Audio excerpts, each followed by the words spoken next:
সুবিধা অনুযায়ী পেনশন প্রদান সহ কয়েক দফা দাবিতে বিক্ষোভ কর্মসূচি করেছেন ময়মনসিংহ রেলওয়ে স্টাফরা। আরো জানাতে সরাসরি যুক্ত হচ্ছেন সহকর্মী ইলিয়াস আহমেদ।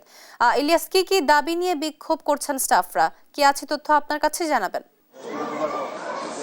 ১৬২ বছর ধরে চলে আসা মাইলেজের যে সুবিধা সেটি কিন্তু ২০২১ সালের ১১ই নভেম্বর তৎকালীন সরকার সেটিকে কিন্তু খর্ব করে, যার প্রতিবাদে তখন থেকেই কিন্তু রেলওয়ে রানিং স্টাফ ঐক্য পরিষদের নেতৃবৃন্দরা তারা কিন্তু আন্দোলন করে আসছিলেন এবং বিভিন্ন সময় সরকারের পক্ষ থেকে সেই মাইলেজ পূর্ণ বহালের দাবিও কিন্তু তাদেরকে জানানো হয়েছিল, যার প্রেক্ষিতে কিন্তু তারা বিভিন্ন সময় আশ্বস্ত হয়েছেন, অর্থাৎ তাদের যে সুযোগ সুবিধা সেটি কিন্তু পূর্ণ বহাল করা হবে।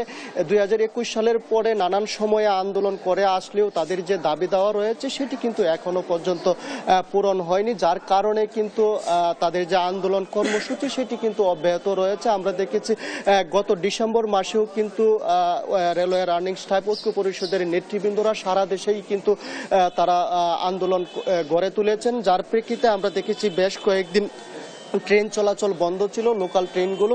তাদের দাবি হচ্ছে যে আগামী ২৮ জানুয়ারির মধ্যে তাদের দাবি দেওয়া যদি মেনে না নেওয়া হয়, অর্থাৎ ২৭ জানুয়ারির মধ্যে যদি তাদের দাবি দেওয়া মেনে না নেওয়া হয় তাহলে তাদের কিন্তু যে আন্দোলন সেটি কিন্তু চরম পর্যায়ে পৌঁছাবে এবং তারা কিন্তু সকল ধরনের ট্রেন কিন্তু তারা বন্ধ করে দিবেন, সেই বিষয়টি বলছিলেন। আমরা যদি এই বিষয়ে একটু বিস্তারিত জানতে চাই, যুক্ত হতে চাই সাইফুল ইসলাম, একটু জানতে চাই যে আপনাদের দাবি দেওয়া কি এবং গত তারিখে আপনাদের দাবি দেওয়া মেনে নেওয়ার আশ্বাস আপনারা পেয়েছিলেন কিনা? জি, ধন্যবাদ। আপনাদের মাধ্যমে জানাতে চাই ১৬০ বছর যাবৎ আমরা এটা রেলের প্রচলিত বিধিবিধান এবং ফুটবলিয়াম অনুযায়ী আমরা মাইলেজ, পার্ট অফ পে এবং যা পেনশন ও আনুতোষিকে যুগ হয়ে আসছিল, এটা গত ৩/১১/২১ সন হতে অর্থ মন্ত্রণালয়ের বিভিন্ন সময়ে অসম্মতিপত্র জারির মাধ্যমে আমাদের অধিকার খর্ব করা হয় এবং ২০২২ সনে নবনিয়োগপ্রাপ্ত রানিং স্টাফদের অবৈধ নিয়োগপত্রে ১২ ও ১৩ শর্ত দিয়ে তাদের মাইলেজ অধিকারকে খর্ব করা হয়, যা আমাদের সারা বাংলাদেশের রানিং স্টাফদের মধ্যে চরম ক্ষোভ এবং হতাশা। আমরা ট্রেন চলাচল আমাদের সুস্থ মস্তিষ্কে চালাতে পারছি না, আমরা বিপর্যস্ত।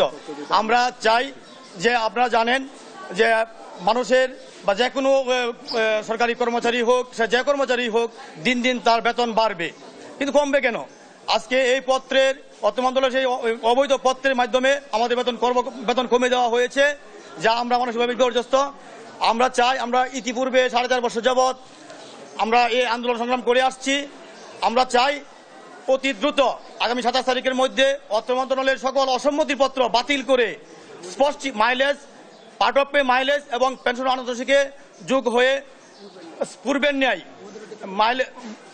Mileage, part of pay mileage বর্তমান প্রচলিত বিধিবিধানের আলোকে আপনার ধন্যবাদ। তিনি বলছিলেন যে পূর্বের ন্যায় তাদের যে মাইলেজ সুযোগ সুবিধা রয়েছে সেটি কিন্তু আগামী ২৭ তারিখের মধ্যে বর্তমান সরকার সেটি মেনে নিতে বাধ্য হবেন, অন্যথায় কিন্তু তারা তাদের যে আন্দোলন সেটি কিন্তু আরো ব্যাপক আকারে করবেন, অর্থাৎ সারা বাংলাদেশেই কিন্তু তারা ট্রেন চলাচল বন্ধ করে দেওয়ার হুঁশিয়ারি কিন্তু তারা দিয়েছেন। এবং আজকেও আমরা দেখেছি সকাল 10:30 থেকে এখন নাগাদ কিন্তু ময়মনসিংহ রেলওয়ে স্টেশনে তাদের যে বিক্ষোভ কর্মসূচি সেটি কিন্তু চলছে। এই ছিল আমার কাছে ময়মনসিংহ থেকে সর্বশেষ।